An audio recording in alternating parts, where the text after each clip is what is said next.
Bueno, sin más, continuamos. Tenemos con nosotros al excelentísimo señor don Pedro Tomás Nevado, que es el consejero de Administración Pública, y hábilmente los organizadores de este congreso pues nos han dado una visión teórica del Gobierno abierto que hemos visto hasta ahora, una visión práctica desde los técnicos de la Asamblea de cómo se articulan esas distintas medidas que hemos visto ahora, y efectivamente entramos ahora en un bloque en el que vamos a ver la posición desde el Ejecutivo y después la posición desde el Legislativo, con una especie de mesa redonda, diálogo que tendrán los distintos grupos parlamentarios en la Cámara. El doctor Nevado, ¿sí?, aparte de ser consejero, es colega profesor universitario de la Universidad de Salamanca, doctor en Derecho Administrativo, profesor titular de la materia, y aúna esta doble dimensión, ¿sí? No solo conoce en profundidad, teóricamente, ¿no?, la administración pública, sino que además ocupa un cargo de responsabilidad política y ha sido impulsor y ha participado en esta ley de gobierno abierto, y es el que está llamado, junto con otras autoridades de la administración pública que tenemos aquí presentes, a ponerla en marcha. Ya avisamos dentro de ese final del periodo de vacatio legis de que ya se nos ha gastado un mes. Así que sin más, sí, por no gastar más tiempo, doy la palabra al consejero, también al doctor Nevado, para que nos ilustre sobre la materia. Muchas gracias.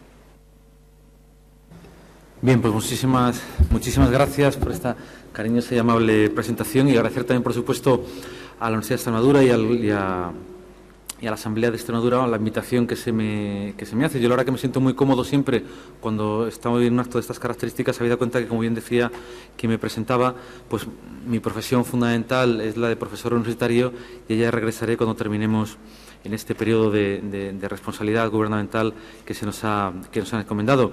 Realmente yo les quería trasladar a ustedes una serie de reflexiones sobre la idea de transparencia en la gestión pública, porque yo creo que, en definitiva, muchas veces pues se expone y se reiteran pues muchas ideas, y sin duda alguna la intervención que vendrá después de la mía, yo creo que hablará de manera mucho más acertada sobre la ley de transparencia de Extremadura, que sin duda alguna ha marcado un hito muy importante, ya no solo en la historia legislativa de Extremadura, sino también yo creo que a nivel normativo general. Pues bien, dentro de estas ideas yo quisiera contextualizarles algunas cuestiones previas en relación a lo que yo entiendo de lo que tiene que ser la transparencia, y también un poco la línea por la que puede ir el trabajo del Ejecutivo. Respecto a la contextualización, siempre me gusta muchísimo recordar que nosotros no estamos haciendo nada nuevo. Es decir, no estamos, y quizás en eso coincida con alguno de los ponentes, siempre ha habido una idea intuitiva de lo que tiene que ser la gestión pública y la presentación respecto a los servicios públicos, por decirlo de alguna forma, y también lo que tiene que ser el control de la gestión pública, en el que la transparencia administrativa ocupa un lugar fundamental, es una pieza esencial. Por eso recupero aquí ese artículo 13 de la Constitución de Cádiz de 1812, que siempre a lo mejor se habla, y tenemos aquí especialistas constitucionalistas, que se ha hablado y se ha dicho que a lo mejor la Constitución de Cáceres era un poco pues pueril, un poco inocente, aunque yo creo que todo lo contrario. Yo creo que realmente acertaba a la hora de indicar cuál es la expectativa de los ciudadanos, que en definitiva pues es algo tan sencillo y tan humano como es ser felices, y yo creo que lo expresaba muy bien la Constitución de Cádiz de 1812 en ese artículo 13. Y luego este artículo del artículo 54 de la Constitución de Cundinamarca de Colombia de 1811, que no llegó en principio a ver la luz, cuando habla, sobre todo en ese párrafo final, de que el transcurso del tiempo y el descuido introducen abusos y corruptelas contrarias a lo que en ellas se dispone. Yo creo que, y es algo de lo que estamos hablando, de lo que está sucediendo en la actualidad, y que sin duda alguna la transparencia puede ser un rompiente frente quizás a abusos y corruptelas a lo que dispone en este caso nuestra Constitución de 1978, porque es verdad que a veces el transcurso del tiempo y el descuido, la laxitud, la comodidad por parte de todos, pues hace que nos encontremos en situaciones que sin duda alguna nos avergüenzan a todos, en primer lugar a los ciudadanos, y por supuesto a quienes, además de ciudadanos, tenemos la condición de cargo público o estamos con responsabilidades de carácter público. Por tanto, no estamos hablando de algo muy novedoso, sino que es algo que ya en el constitucionalismo histórico y nuestros bloques normativos lo hemos tenido. ¿Por qué es importante la transparencia? Porque realmente está involucrada en lo que es el ADN de un sistema democrático. Tampoco voy a referirme a algo que seguro, sin duda alguna, se ha estado hablando aquí de manera continuada. Pero sí es verdad que si no existe transparencia estamos ante una situación, ante una patología de debilidad democrática. Pero lo importante de la transparencia no solo son las herramientas jurídicas, los instrumentos jurídicos que podemos tener para posibilitarla, entre ellos, como también muy bien se decía antes, la Ley de Transparencia Administrativa, la Ley de Gobierno Abierto de Extremadura, o ahora, por ejemplo, los trabajos que a nivel de parlamentario, a nivel de la Nación, se están desarrollando para nuestra una ley nacional de transparencia, sino que yo creo que es mucho más importante entender, o creo desde mi punto de vista, y también expresando un poco la visión del Ejecutivo, es que tiene que haber una base social, es decir, los propios ciudadanos tienen que creer en la transparencia, tienen que saber lo que es la transparencia y tienen que, en definitiva, utilizar los mecanismos que se ponen a su disposición para generar mejores espacios de transparencia, porque aun cuando jurídicamente tengamos las mejores normas, sin duda alguna, si no tenemos esa base social, lo veremos ahora, esa función social de la transparencia, yo creo que no se van a alcanzar los objetivos que tenemos tan claros y que todo el mundo con los que todo el mundo nos ponemos de acuerdo, porque como decimos ahí al final de ese diagrama de flujo, realmente no existe una metodología que asegure la completa transparencia y el control de la gestión pública, y a las pruebas me remito. Elementos de transparencia y herramientas jurídicas de la transparencia las hemos tenido prácticamente desde los años 90.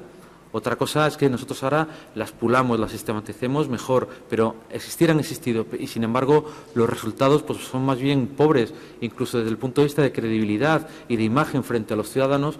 Los resultados, bueno, en fin, me remito a cualquier primera página de cualquier periódico o cualquier comentario que se hace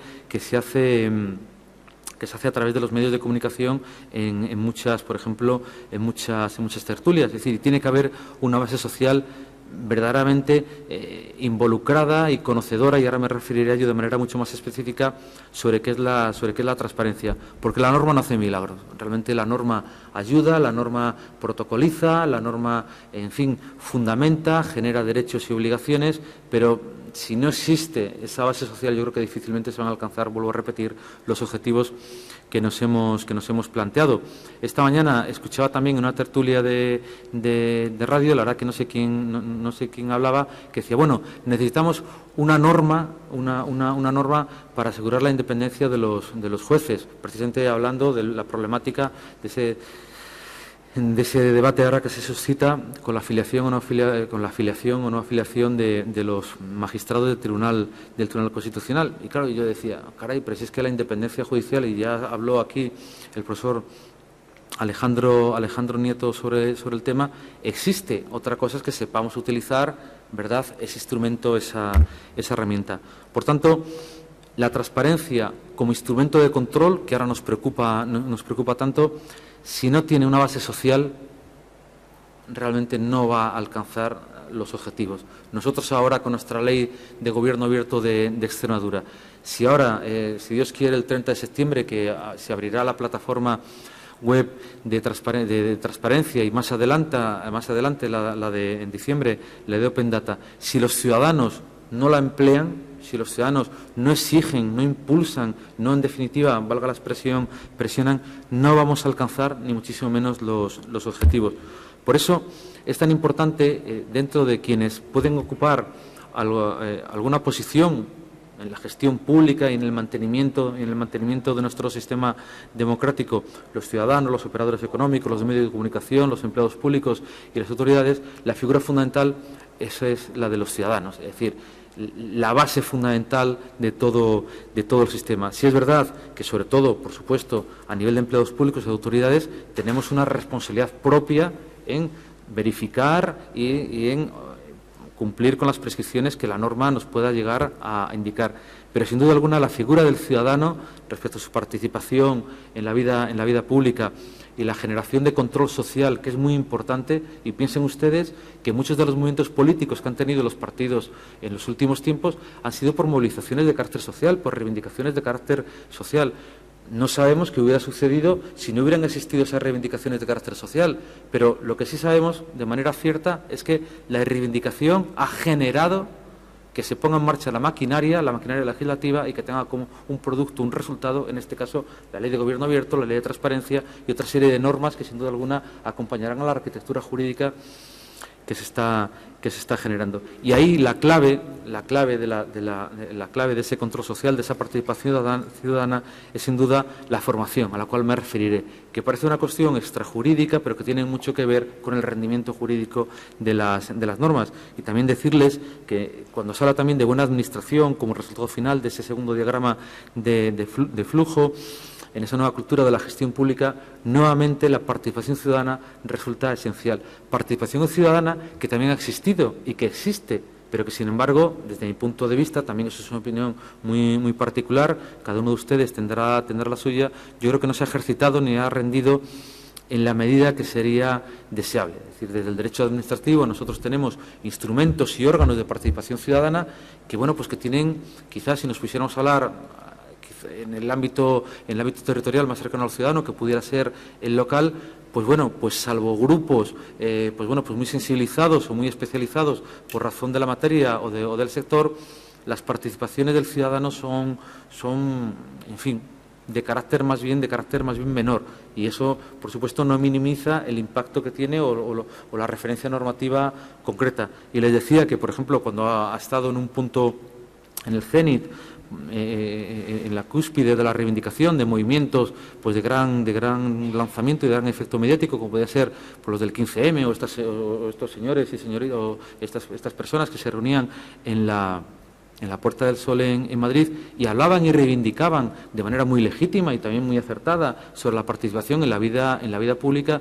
Claro, quienes tienen un conocimiento normal quizás del derecho se daban cuenta de que muchas de las cuestiones que estaban planteando ya estaban recogidas, seguramente escondidas, seguramente poco utilizadas, confundidas, y eso es en definitiva con lo que tenemos que trabajar, que la ciudadanía, vuelvo a repetir, pues tenga un nivel de formación adecuado, y en este ámbito tan importante en el que yo creo que se juega mucho el propio sistema democrático, que es la transparencia, el conocer mejor, el conocer más en orden a controlar, ahí yo creo que es un elemento de trabajo importante. De tal manera que para mí el papel del ciudadano en el sistema jurídico administrativo se basa en esos tres pilares: un pilar básico de educación, de pedagogía de legalidad y de buenas prácticas y de recuperación de valores, algo que la norma no puede proporcionar y que no puede proporcionar en un nivel, por ejemplo, de estudios o de formación o de cursos en el que nos encontramos. Eso es algo que tiene que estar incorporado a la educación básica. Yo creo que se ha perdido por ejemplo, con todo este debate que hay ahora en relación con la nueva ley de educación, pues me resulta muy triste. ¿Por qué? Porque es algo en lo que nos tenemos que poner de acuerdo absolutamente todos, con independencia de ideologías. Entonces, para mí, que se haga una declaración diciendo que una ley que se aprueba en el año 2013 es posible que en el año 2017 o 2016 se modifique completamente, lo cual ya muestra, pues en fin, el poco éxito que tiene la propia norma, pues es preocupante, porque esto, es decir, los niños de hoy van a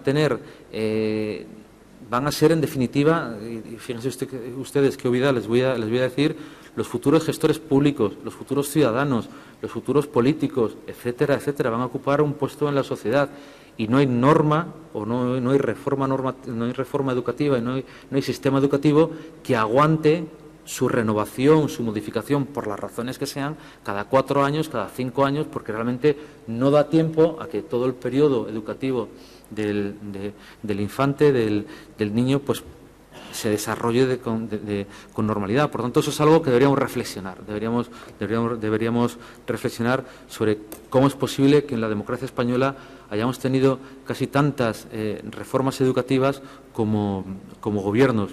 La cultura cívica, la cultura de los ciudadanos, y por supuesto eso nos generará participación como decimos ahí, en un ejercicio responsable de los derechos, porque ejercitar los derechos, por supuesto cumplir las obligaciones, pero ejercitar los derechos tiene que ser también una actitud responsable por parte de los ciudadanos.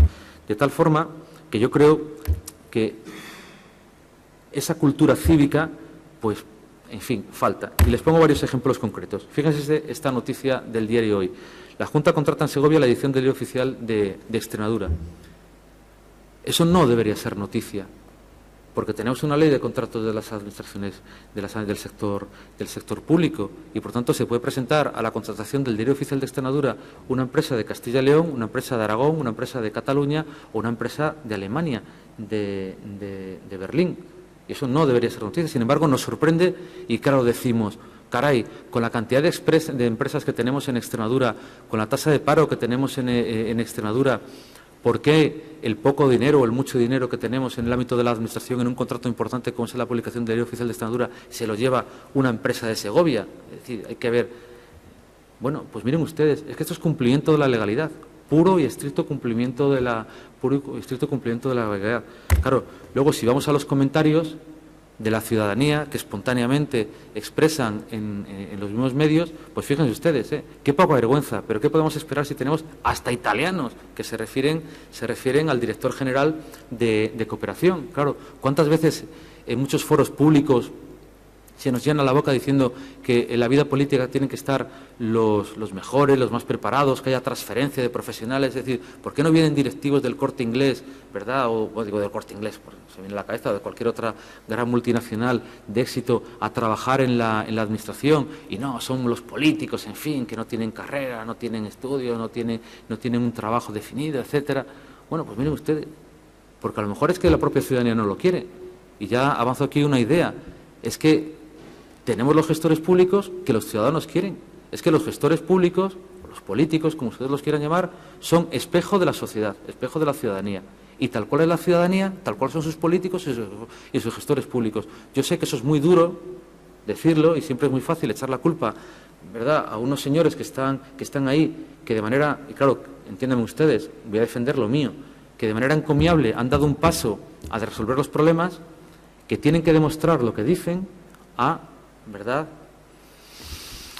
ponerse en otra actitud, ¿eh? Entonces, claro, cuando uno lee esto, aparte que le duele porque le afecta directamente, es decir, nosotros, yo no les puedo decir que aunque los responsables de prensa nos dicen siempre, vosotros no leáis nunca los comentarios, ¿no? Porque además, muchas veces lo más duro de un comentario es decir, ostras, esto solo lo puede saber alguien de mi lado, alguien muy cercano a mí, y es verdad que duelen, y en fin, la curiosidad hace que al final los acabes leyendo, pero quitando esa parte personal, lo que sí es cierto es que denotan sin duda alguna una falta de madurez cívica, de madurez democrática importante, porque efectivamente tenemos un procedimiento objetivo, un procedimiento de selección del contratista objetivo, y si en este caso ha sido adjudicado una empresa de Segovia, pues podría haber sido una empresa extremeña, si hubiera sido la mejor, porque además que aquí quiero recordar que con la administración no contrata quien quiere, sino quien puede que va a ser de mejor para el interés general.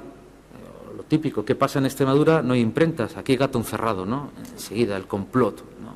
Seguramente el consejero, claro, imagínense ustedes, una empresa de Segovia, Castilla y León, el consejero que es de Salamanca, perdón, no es de Salamanca, trabaja en Salamanca, tiene contrato con Castilla y León, pues ya, imagínense ustedes ya, en fin, todo el íter, ¿no? Todo el íter argumental, el gato encerrado, ¿no? Claro, bueno, en fin, se lo pongo. Pero fíjense ustedes, otro ejemplo. Recientemente nos hemos trasladado al tercer milenio varias consejerías, la Consejería de Educación y la Consejería de Administración Pública. Bueno, entonces una empresa que por cortesía, aunque bueno, que esto es público, pero por cortesía omito su nombre, realiza ese tuit, ¿no? Al parecer en Extremadura hay empresas de mudanza que vienen de Madrid y Galicia a mudar a la Junta de Extremadura, ¿no? Bueno, pues miren ustedes, claro. Y la cuestión es que esto cala en la sociedad. Y muchas personas me dicen, caray, pero ¿cómo sois tan malos gobernantes, tan pésimos, que no le des el trabajo a los extremeños? Claro, entonces, claro, y en una situación, pues, muy complicada socialmente, con una tasa de paro importante, como, en fin, con un contexto ciertamente, por no decirlo de otra manera, hostil, hablar de la ley de contratos del sector público, claro, decirle a un señor que está de la empresa de mudanza, decirle, oiga, mire usted, que es que la ley de contratos del sector público obliga a licitar, etcétera, etcétera, etcétera. Y te dice, me parece muy bien, pero yo, al no haber tenido este contrato, he tenido que despedir a 5 personas. Claro, explícale tú a esas 5 personas lo de la ley de contratos del sector público, la madurez, en fin. Es decir, estos temas tendrían que estar solucionados en origen, por la propia ciudadanía. Fíjense ustedes también, y les pongo ya a ejemplos mucho más generales, el debate existente en relación a si la patronal, respecto a las ayudas públicas que recibe, o los sindicatos, ¿verdad?, tiene que estar dentro de la ley de transparencia o no tiene que estar dentro de la ley de transparencia. Pero miren ustedes, si es que la propia Constitución, en su título preliminar, y que me corrija mi compañero de Constitución, son los artículos 6 y 7, creo que son los... Bueno, el 6 y el 7 habla de que ejercerán su actividad de acuerdo con la ley. Por tanto, si la ley dice que tienen que someterse a determinados parámetros de transparencia,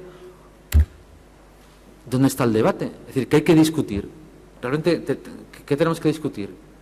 No tenemos que discutir absolutamente nada. Y eso afecta a la función constitucional que tienen encomendadas, en este caso, las organizaciones empresariales o los sindicatos. El tener que dar... Es decir, si yo no me meto con el fondo del asunto, yo no le voy a condicionar a usted respecto a la decisión que legítimamente y de acuerdo al procedimiento legalmente establecido van a tener que o van a poder adoptar, pero sí explíquemelo. Es decir, yo me puedo marchar de viaje y a la gente le podrá gustar más o menos. Acabamos de regresar ahora mismo de un viaje a Ginebra para exponer precisamente la ley de transparencia en Extremadura. Habrá quien diga, pues no deberían haber ido, o sí deberían haber ido, pero yo no tengo ningún problema en explicar mi decisión de ir, porque legítimamente me compete a mí tomar esa decisión de acuerdo al procedimiento legalmente establecido y que la ciudadanía sepa, como sabe a través de nuestra página web, dónde estoy o dónde no dejo de estar. Sin ningún, por supuesto, que sin ningún problema. Lo que les quiero trasladar, que quizás haya debates que a veces, pues también, siendo muy coloquial, caldean el asunto, que yo creo que están o que deben ser resueltos en origen, porque efectivamente necesitamos esa cultura cívica que se genera de la forma que anteriormente apuntábamos y sobre todo esa interiorizada idea del interés general. Saber que aquí, más allá de nuestro interés particular, del interés que podamos tener como partido, como organización, como entidad, existe algo que es fundamental, que es lo que hace que se sostenga la propia sociedad, nuestro propio sistema democrático, que además aquí ha costado bastante alcanzarlo, y luchar y trabajar por ello. Porque si esto no existe, no tendríamos la necesaria madurez social para afrontar algunos de los problemas a los que nos tenemos que enfrentar en la actualidad, y tendríamos una patología social, y eso no lo resuelve el derecho. Yo creo, desde mi punto de vista, cualquiera de los colegas, de los ilustres colegas jurídicos, juristas que tenemos aquí presentes, a lo mejor puede discrepar conmigo, pero yo creo que, vuelvo a repetir, que la norma habitualmente no hace milagros. Por eso es tan importante, e insisto, y dedico buena parte de mi intervención a esa necesaria base social que tiene que tener la transparencia. Pues bien, entrando ya un poco más de manera más precisa en lo que sería la transparencia como una herramienta jurídica, es decir, una perspectiva mucho más concreta, mucho más jurídica, pues ahí me gustaría hacer referencia a 4 puntos. Lo que sería la transparencia en sí de la actividad administrativa, la buena administración, la participación y la formación, con algunos elementos ya les acabo de apuntar. Respecto a la transparencia de la actividad administrativa, yo vuelvo a insistir, transparencia existe. Que hasta ahora no hayamos sido capaces todos, por ejemplo, pues de manifestar o de manifestarlo, de evidenciarlo, como por ejemplo lo hace yo creo que de manera muy bien, muy gráfica, muy visual, la página web del Defensor del Pueblo. Si ustedes van a la página web del Defensor del Pueblo, la verdad que yo creo que para un ciudadano medio es magnífica. Pues en esa línea quizás tengamos que trabajar, y en esa línea también queremos que sea la futura plataforma de transparencia, la futura web de transparencia de la administración extremeña, pero de todo el sector público extremeño.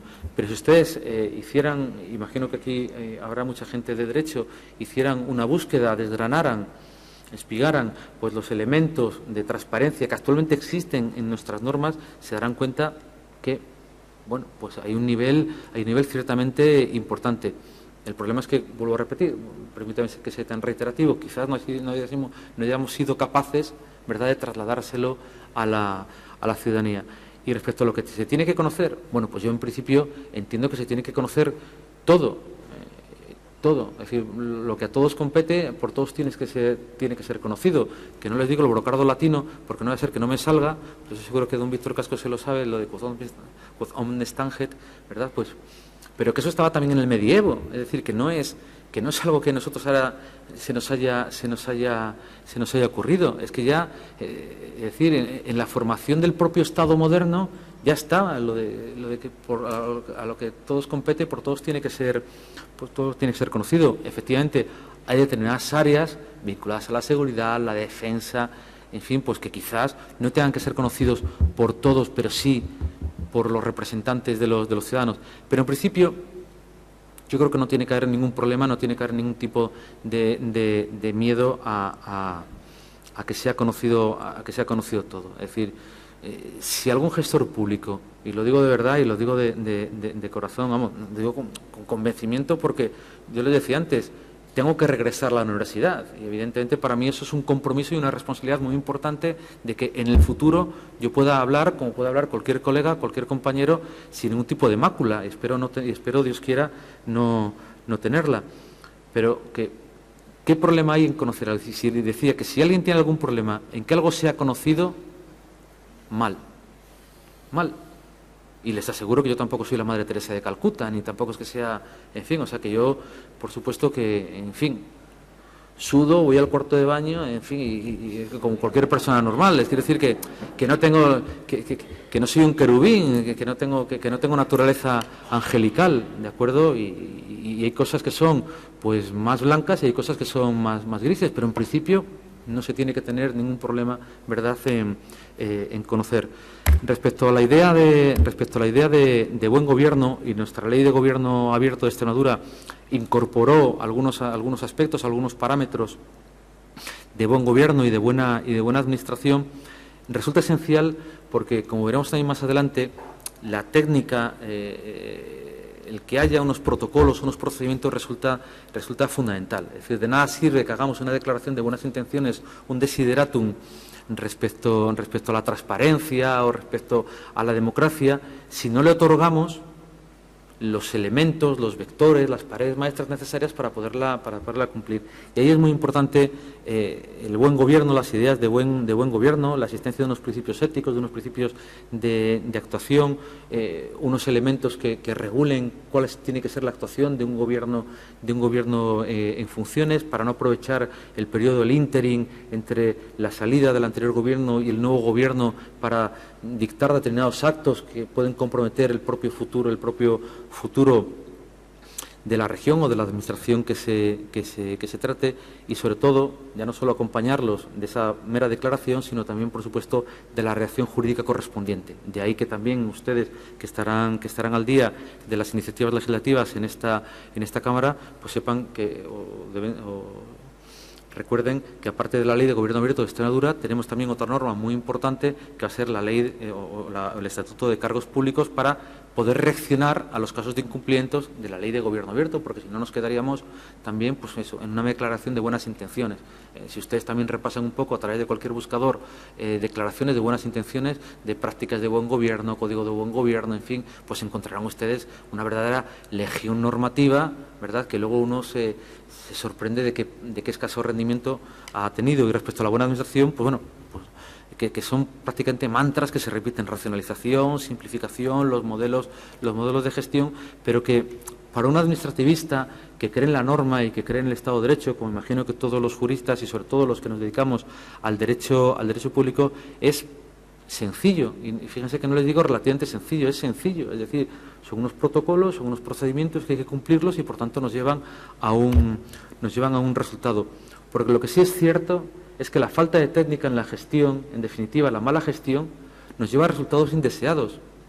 Porque no solo es tener iniciativas políticas, acción políticas, ideas políticas, es gestionar correctamente.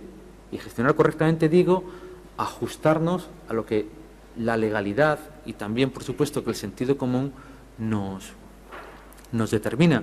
Porque, bueno, pues la mala gestión pues conlleva a estos problemas, que son en gran parte una parte de la etiología de las dificultades y de las apreturas que estamos actualmente pasando. Hay una presentación de PowerPoint o un vídeo que circula por Internet que habla sobre los aeropuertos, en fin, y grandes obras que se han hecho en España. Claro, nadie se cuestiona nadie se cuestiona la legalidad de esas actuaciones. Lo que nos cuestionamos ahora es, en definitiva, la calidad de ese gasto. Es decir, está muy bien, es decir, Ciudad Real tiene un aeropuerto. El aeropuerto de Badajoz se amplió en una obra magnífica. Pero eso, ¿qué está proporcionando, por ejemplo, al desarrollo económico? Entonces, nosotros buscamos en el procedimiento autorizatorio, por decirlo de alguna forma, en el procedimiento que conlleva al acto administrativo de construcción del aeropuerto, a la licitación correspondiente, y uno ve que ahí está el estudio de viabilidad, algo absolutamente elemental. Claro, yo me encantaría, lo que pasa es que ahora tengo poco menos tiempo para investigar, pero ¿cómo se hicieron esos estudios de viabilidad? Es decir, claro, si nadie duda que jurídicamente fue impecable, nadie duda, pero hay una parte, ¿verdad?, que a veces los juristas, incluso los propios juristas, nos olvidamos, que es el análisis económico del derecho y el análisis de la repercusión económica que tienen determinadas decisiones jurídicas. Es decir, una cuestión que yo creo que con mucha responsabilidad hicieron los grupos parlamentarios en relación con la Ley de Gobierno Abierto de Extremadura, es que fuera una ley que tuviera el menor gasto económico posible, pero que dentro del gasto económico que indudablemente tiene su implementación, se pudiera asumir. Porque ¿de qué nos sirve a nosotros una ley tan importante y además tan esperada por la ciudadanía, que tiene que generar confianza, credibilidad a los ciudadanos, si luego no podemos implementarla por problemas económicos? ¿Qué le está sucediendo infelizmente al otro pilar, al pilar del estado del bienestar, que es la atención a la atención a la ciudadanía, la famosa ley de discapacidad, de dependencia, perdón, la ley de dependencia, que está fallando en su aspecto económico, en la viabilidad económica de la norma. Claro, es decir, fallamos en la técnica, es decir, la infalibilidad. Nadie es infalible, ya saben ustedes, salvo el Santo Padre, en las cuestiones para la doctrina de la fe. Pero uno se puede equivocar. Pero claro, hay elementos que son fundamentales, y el estudio de viabilidad se incorpora necesariamente al expediente de contratación y se tiene que incorporar previamente a la decisión administrativa correspondiente o a la decisión política. Claro, cuando se criticaba, por ejemplo, creo que era el aeropuerto de Castellón, creo que era el que se utilizaba ahora para pruebas de vehículos. Pues claro, nos suscita una cierta hilaridad, ¿no? Pero me parece un acierto, es decir, porque si no hay aviones, pues lo utilizamos para lo que sea, porque lo que no podemos tener es una infraestructura pública que ha costado tanto dinero sin emplear para nada. Entonces, pues el gestor de ese aeropuerto pues dirá, bueno, pues algo podré sacar, porque si no lo van a pagar los ciudadanos. Claro, lo que tenemos que reflexionar es, cuando se propuso construir ese aeropuerto, ¿qué decían los ciudadanos? Estoy segurísimo que hay muchos ciudadanos que aplaudían, claro que sí. ¿Por qué los de Castellón no van a tener aeropuerto? Y los de Cáceres, y los de Lérida, y los de Gerona, en fin, pues todo el mundo. Yo pongo siempre el mismo ejemplo para que vean ustedes cómo no cambiamos. Yo, ya saben ustedes que tengo mi plaza en Salamanca. Bueno, pues cada cierto tiempo se repite la idea de por qué los jóvenes de Zamora tienen que ir a estudiar a Salamanca. Que por qué no pueden estudiar ahí, no pueden tener la propia universidad en Zamora. Pues muy bien, pues vamos a crear una universidad, y pasará, con todos mis respetos, con la Universidad de Burgos, que hay 2 profesores titulares para 4 alumnos, 2 tú y 2 yo. Claro, lo cual para nosotros, vamos, la gloria, es decir, el sueño, cualquier profesor universitario, la gloria bendita, ¿no? Es decir, es una cosa maravillosa, ¿verdad? Tener solo 2 alumnos o 4 alumnos, en fin, pues dar las clases, en fin, pues con estos países, ¿no? En la calle, en fin, te vas a tomar algo con ellos, discutes. Claro, pero realmente ¿se rentabiliza el coste, lo que costamos un profesor titular o lo que cuesta un catedrático para cuatro alumnos? Evidentemente no, claro. Y díganle ustedes ahora, cuando se habla tanto, por ejemplo, de los problemas en la universidad, claro, se lo digo porque estamos aquí en este foro, pero jamás se me ocurriría decir en Burgos, ¿verdad?, que su universidad tiene que desaparecer e integrarse en la Universidad de Valladolid como inicialmente estaba. O piensen ustedes también en hacer desaparecer comunidades autónomas. Así, bueno, pues a lo mejor nosotros nos tendríamos que unir con Castilla-La Mancha, no sé, en fin, por afinidad. O a lo mejor, como se decía, el puerto natural de Castilla y León tiene que ser Cantabria. ¿Es necesario que exista una comunidades autónomas uniprovinciales? ¿O que tiene cierta humildad para ser autónomas? Digo, en un análisis jurídico serio. Bueno, para ser ciudades autónomas. Claro, Pues son cosas que están ahí, es decir, que soluciones hay, pero ¿las quiere la ciudadanía? ¿Las admitiría la ciudadanía? Claro, aquí ¿por qué no hay medios de comunicación? Pero seguramente diría, el consejero de Administración Pública de Extremadura dice que Extremadura se tiene que unir con Castilla-La Mancha. El consejero de Administración Pública de Extremadura dice que Cantabria se tiene que unir, o Castilla-León con Cantabria, ¿no? Bueno, o la Comunidad Autónoma de Madrid. Bueno, pues miren ustedes, pues a mí me parecería razonable que Cantabria estuviera con Castilla-León y que la Comunidad de Madrid estuviera con Castilla-La Mancha. A mí me parecería bastante razonable.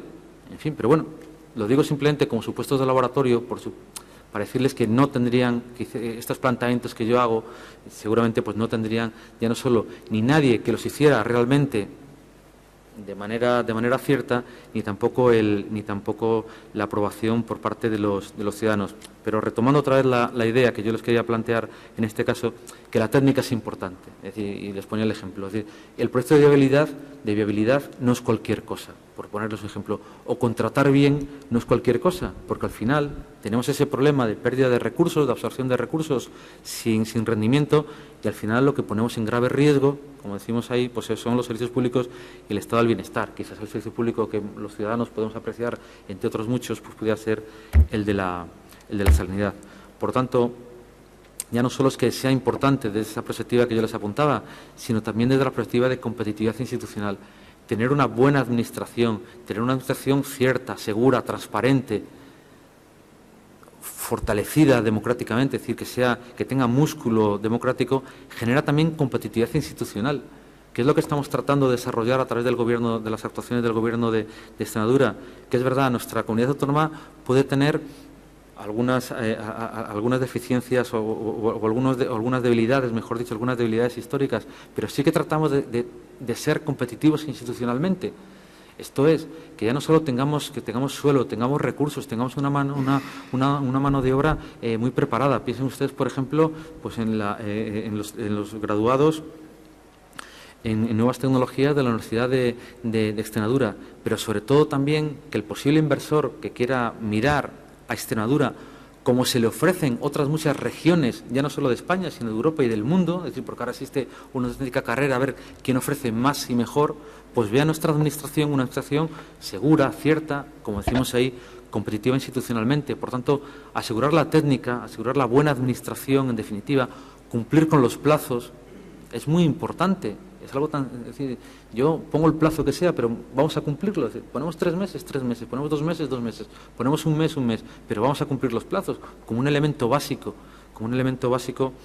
de la buena administración o la transparencia. Es decir, seguramente si yo hubiera sido más comunicativo, hubiéramos tenido más transparencia en lo que son los procedimientos, pues a lo mejor los tuits o las noticias que yo les apuntaba antes como mero ejemplo, pues a lo mejor no serían tuits ni serían noticia. Por tanto, bueno, generar, en definitiva, yo creo que la transparencia es muy importante para ello, esa administración de calidad, ejemplar, y que en definitiva lo que no es posible es que quien está para resolver problemas, como también muchas veces hemos dicho, pues pueda ser un lastre, sobre todo en esos 3 frentes, absorbiendo recursos, no pagando, ¿verdad?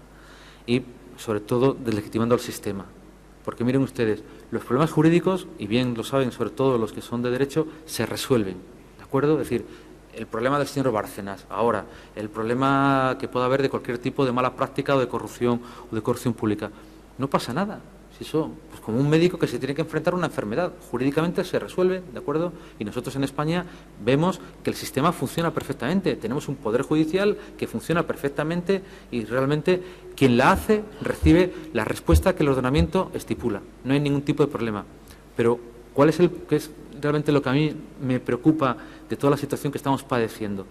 Es el coste en términos democráticos para el sistema, es decir, es el propio desgaste, la desafectación, la desvinculación de los ciudadanos en un sistema que es el único sistema que tenemos, y es el mejor sistema, que es el sistema democrático. Del punto de vista jurídico, pues nada, los profesores de Derecho Administrativo, los profesores de Derecho Constitucional o cualquiera, estamos encantados, porque ya no tenemos que preparar las prácticas, ¿verdad? Yo, antes de entrar en el Gobierno, pues decía, a ver, vamos a abrir el periódico, ya tenemos la práctica de hoy. Pues es que es una cosa maravillosa, porque no tenemos que... Y además, muchas veces la realidad supera la ficción o supera a la capacidad del profesor para poder elaborar esa práctica. El problema es la deslegitimación del sistema. Eso sí que es muy preocupante, que ahora pueda aparecer, pues como se decía antes a lo mejor de broma, pues una señorita cuyo mayor mérito pueda ser enseñar los pechos, o un señor que pueda ser su mérito mayor enseñar el culete en un programa de televisión, se presenta y puede ganar unas elecciones.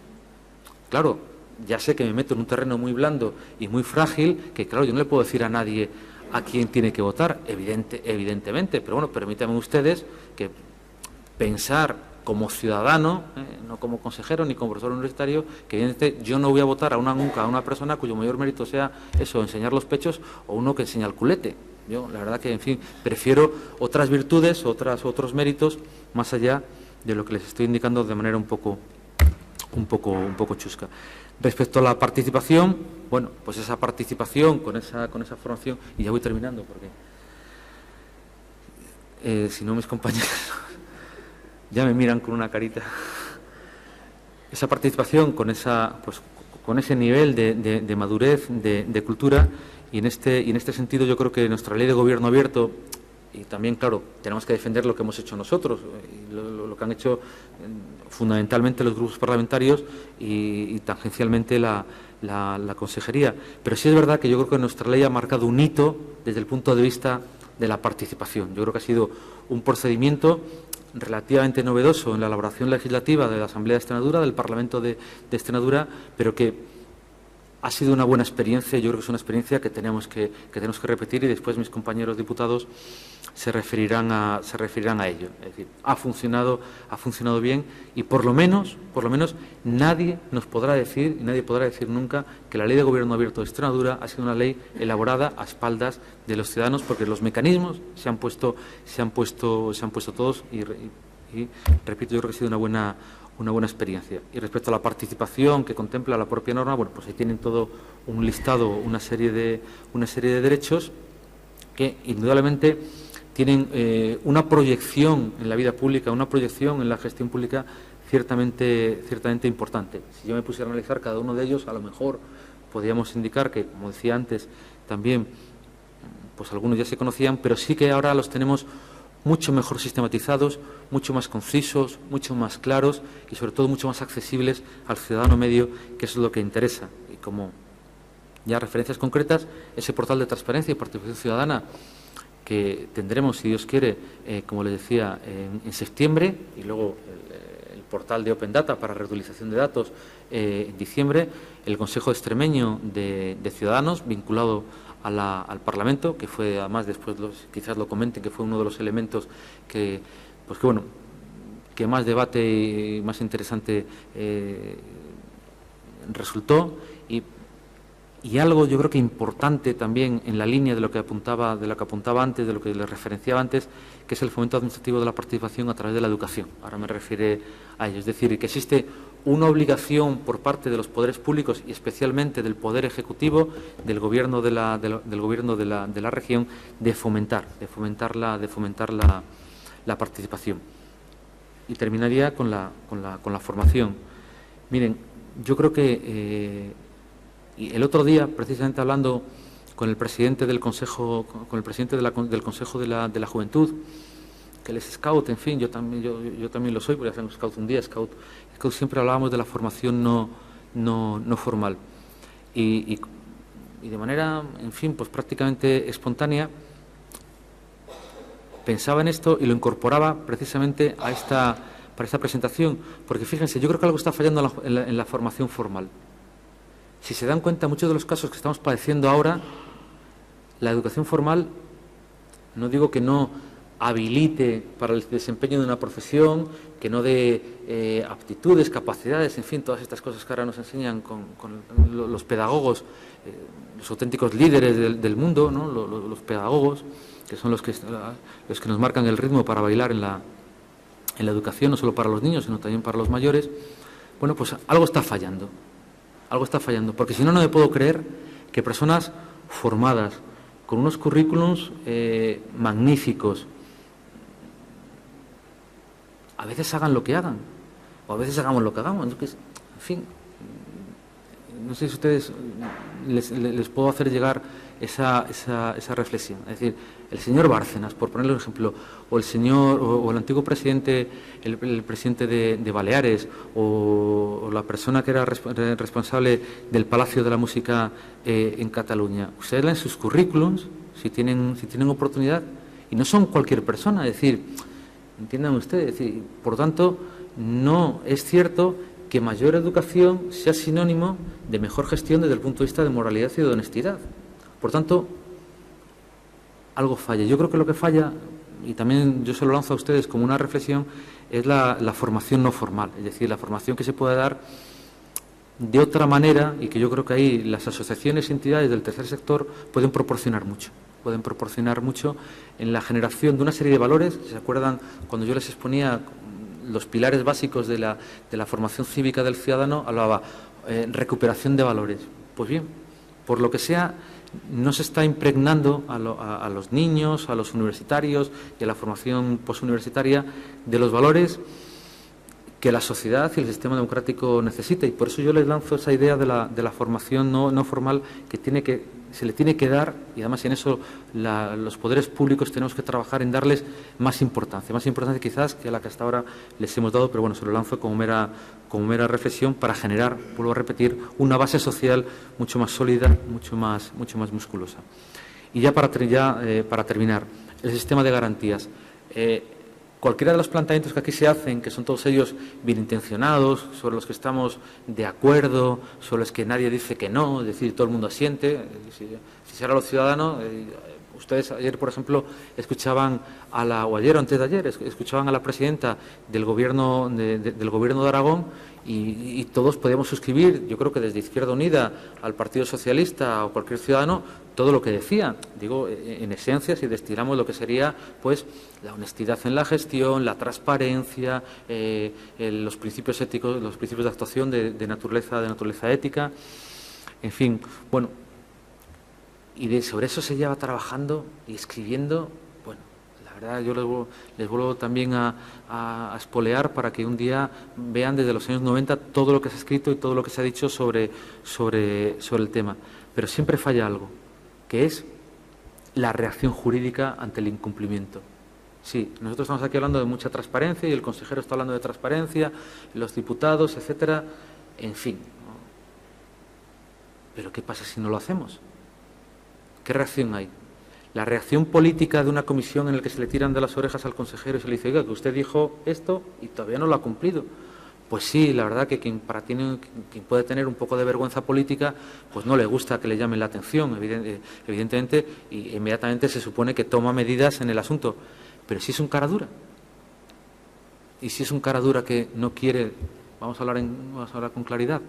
Bueno, para eso nosotros, ya se habló también con los grupos parlamentarios cuando se estuvo valorando si se incorporaba o no se incorporaba elementos sancionadores a la ley de gobierno abierto, o se hacía, por el contrario, un estatuto de cargos públicos. Nosotros, al final, se ha optado, y también con la anuencia de los grupos parlamentarios, elaborar un estatuto de cargos públicos en el que de manera general, de manera integral, se establezcan lo que sería un régimen de sanciones, de tal manera que lo que a todos se nos presume como el valor de los militares que no han estado en una situación bélica, en una situación de guerra, que es decir, que tenemos interiorizado una idea de interés general y que por tanto tenemos asumida una conciencia de interés, de responsabilidad por la gestión, de atender a ese interés, se le anuden unas consecuencias jurídicas en el caso de incumplimiento.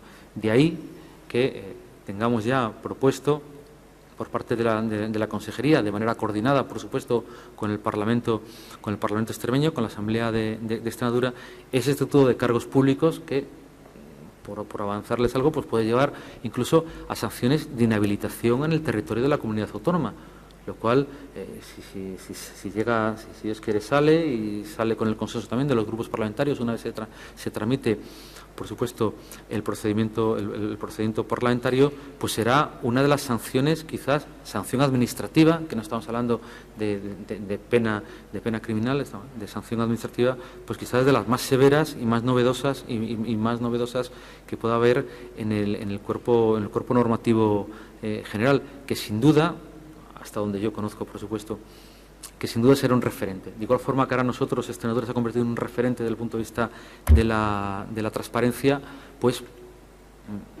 creemos que va a ser también un referente desde el punto de vista de anudar consecuencias jurídicas a los incumplimientos. Y no les avanzo nada más porque, bueno, pues estamos en trámite de elaboración y además así lo dejamos para un curso de verano al año que viene. Sí, ya termino. Simplemente termino con esa idea que dijo repetiré porque no es mía. Bueno, es de Miguel de Cervantes, pero digo que no es mía porque eso lo dijo un doctorando chileno. Quiero contar la anécdota para mi vergüenza, que lo dijo un doctorando chileno en la lectura de una tesis doctoral, pero me gustó especialmente, y vuelvo a repetir otra vez, y prácticamente termino con lo que comencé, que aquí no estamos inventando nada nuevo. Y fíjense ustedes qué buenísimo ejemplo le daba Don Quijote a Sancho, cuando Sancho era gobernador de la ínsula Barataria, ¿no? De lo que una de las cosas que tenía que hacer, fíjense ustedes con qué sentido común, ¿verdad? Y con qué acierto le decía que en definitiva las leyes están para cumplirlas, porque si no, ¿verdad? Las leyes que atemorizan y no se ejecutan vienen a ser como la viga en la fábula, creo que es de Esopo, ¿no? ¿Verdad? Rey de las ranas, que al principio las espantó y con el tiempo las menospreciaron y se subieron sobre ella. Es decir, por muchas normas que hagamos, si luego no las cumplimos, ¿verdad?, pues no vamos a conseguir ningún tipo de resultado. Muchísimas gracias. Sí, claro. Bien, de forma más o menos telegráfica les invito, y el consejero les invita también a que hagan una serie de preguntas, pero ya digo, que no sean contraponencias y que no duren más de 3 frases. Bueno, tampoco quería yo asustarles. ¿Sí? Nada, les hemos convencido a todos. Sí. Bueno, pues si no las hace nadie, ¿no? Sí. Ahí.